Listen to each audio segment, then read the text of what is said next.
नमस्कार प्रेक्षकांनो. तर आजचा भाग फारच मस्त आहे. तर आपण पाहिलं की घरातली सगळी मंडळी जेवणासाठी ताराकडे आलेली असते, भैरवीकडे आलेली असते. सारंग बोलतो, तारा तुला गाणं गावंच लागेल. बबलू आणि सोहम सुद्धा तिला फार रिक्वेस्ट करतात की गाणं तर गावंच लागेल.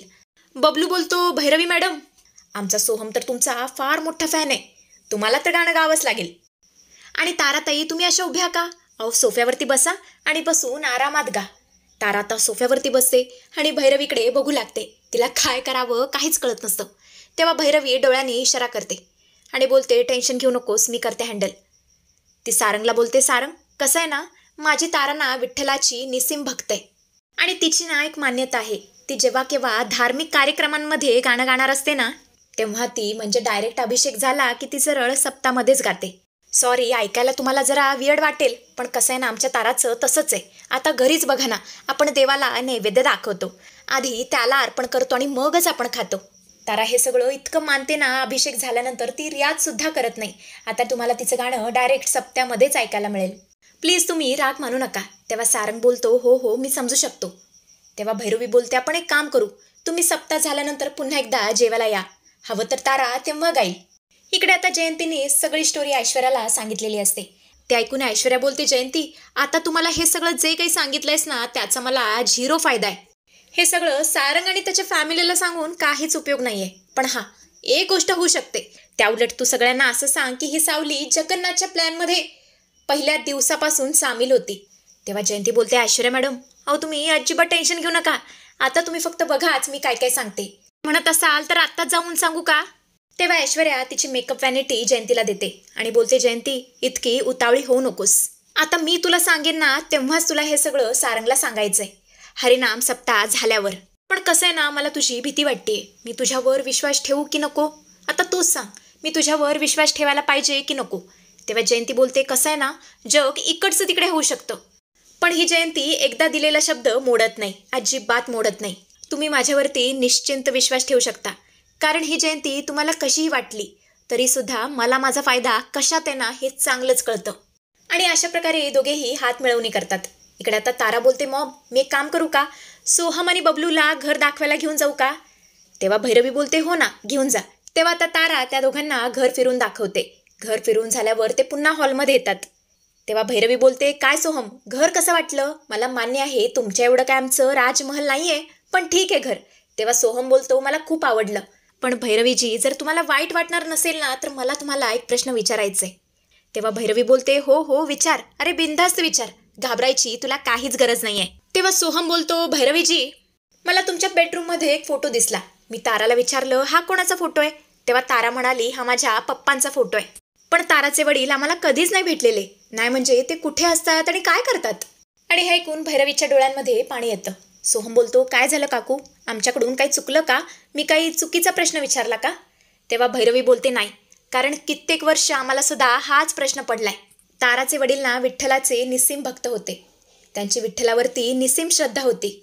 विठ्ठलाच्या कीर्तनामध्ये भजनामध्ये त्यांचं इतकं मन रमायचं ना, की त्यांनी संसाराकडे कधी लक्षच नाही दिलं. आणि एक दिवस असेच भजनाच्या कार्यक्रमात गेले आणि त्यानंतर ते परत कधीच आले नाहीत. लहानशा ताराला माझ्या ओंजळीत घेऊन मी त्यांना खूप शोधण्याचा प्रयत्न केला. अहो कुठे कुठे शोधण्याचा प्रयत्न नाही केला, पण ते आम्हाला नाही सापडले. पोलिसांनी सुद्धा त्यांचा खूप शोध घेतला, पण त्यांची हाती सुद्धा निराशाच लागली. आणि मग मी सुद्धा आशा सोडली. तारालाच माझं जग बनवलं, कारण त्यांची इच्छा होती की ताराने खूप मोठी गायिका बनावं. आणि ताराला वाढवण्यात मी इतकी रमले ना, माझी सगळी स्वप्न मी बाजूला ठेवले. मी माझे सगळे सूर ताराला दिले. आणि मला असं वाटतं ते जिथे कुठे असतील ना, नक्कीच माझ्या ताराचा आवाज ऐकतील आणि आमच्या घरी परत येतील. या एकच आशेने मी माझं जीवन जगतीये. खरं तर प्रेक्षकांनो, ही भैरवी सगळं खोटं सांगते. तुम्हाला माहिती आहे का, ताराचे वडील तिला का सोडून गेलेले असतात? कारण या भैरवीने सावलीचा आवाज गहाण घेतलेला असतो, जे की तिच्या वडिलांना अजिबात आवडलेलं नसतं. म्हणूनच ते या भैरवीसारख्या बाईला सोडून गेलेले असतात. आणि जाता जाता त्यांनी भैरवीला हे सुद्धा सांगितलेलं असतं की जसं मी तुला सोडून गेलो ना, तशीच तारा सुद्धा एक दिवस तुला सोडून कायमची निघून जाईल आणि तू आयुष्यात फक्त एकटीच पडशील. पण असो, या भैरवीची खोटी स्टोरी ऐकल्यानंतर सारंगला फार वाईट वाटतं. तो बोलतो, Bhairaviji sorry, I am really very sorry. आम्हाला अजिबात माहीत नव्हतं तुमच्या आयुष्यामध्ये असं काहीतरी घडून गेलंय. कारण आजच्या जगामध्ये सिंगल पॅरेंट राहून हे सगळं हाताळणं फार अवघड आहे. आणि मला तुमचा फार अभिमान वाटतो. तुम्ही तुमच्या मुलीला फक्त वाढवलं नाहीये, तर तिला कमालीची गायिका सुद्धा बनवलंय. आज संगीत क्षेत्रामध्ये तिचं फार मोठं नाव आहे. आणि ताराच्या स्वर्गीय सुरांमागचा अर्थ आज मला कळला. खरंच विठ्ठलाचा तुझ्यावरती आशीर्वाद आहे. आणि तुझा आवाज ऐकल्यावर मला असं वाटतं की तुझं तुझ्या विठ्ठलावर खूप प्रेम आहे. मी जेव्हा जेव्हा तुझा आवाज ऐकतो ना, मला असं वाटतं तू आणि पांडुरंग एक रूप झालाय. एक एकदा असं वाटतं की एखादा सच्चा संत विठ्ठलाची आळवणी करतोय.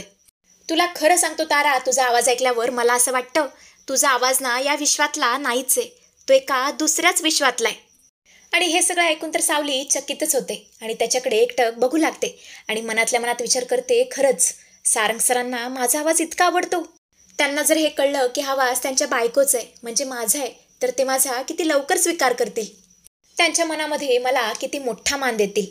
पण काय करणार, हे सगळं मी त्यांना नाही सांगू शकत, कारण मी तसा भैरवी माईंना शब्द दिलाय. तेवढंच सारंग बोलतो, भैरवीजी चला आता मी निघतो. असं म्हणतच ते सगळे तिकडून निघून जातात. सगळे गेल्यावर तारा बोलते, आई अगं तू खोटं का बोललीस, बाबा असं काहीच म्हणाले नव्हते. तेव्हा भैरवी बोलते, कसं आहे ना, तुझा आवाज ना माझ्यासाठी फार महत्त्वाचा आहे. तुझं फेमस होणं माझ्यासाठी फार महत्त्वाचं आहे. अगं त्यासाठी मी माझ्या नवऱ्याला सुद्धा सोडलं. मग विचार कर, मी काही करू शकते. आणि जो कोणी या सगळ्याच्या मध्ये येईल ना, त्याचा जीव घ्यायला सुद्धा मी कमी करणार नाही. तेव्हा तारा बोलते, आई अगं तू विक्षिप्त बोलतीयस. तेव्हा भैरवी बोलते, अगं विक्षिप्त नाही, हे सगळं मी तुझ्यासाठी करतेय आणि मी खरं सांगतेय.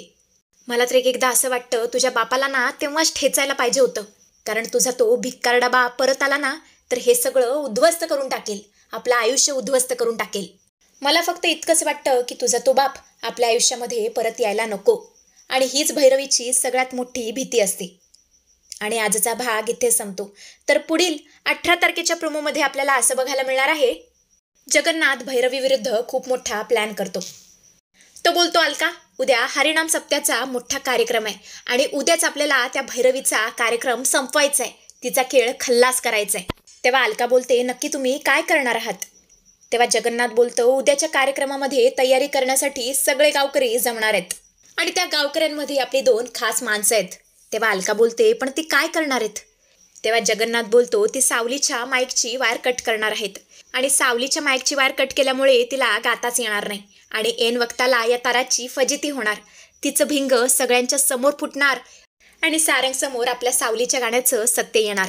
तर आता दुसऱ्या दिवशी कार्यक्रम असतो. कार्यक्रमाची जंगी तयारी केलेली असते. सगळा हॉल वगैरे सजवलेला असतो.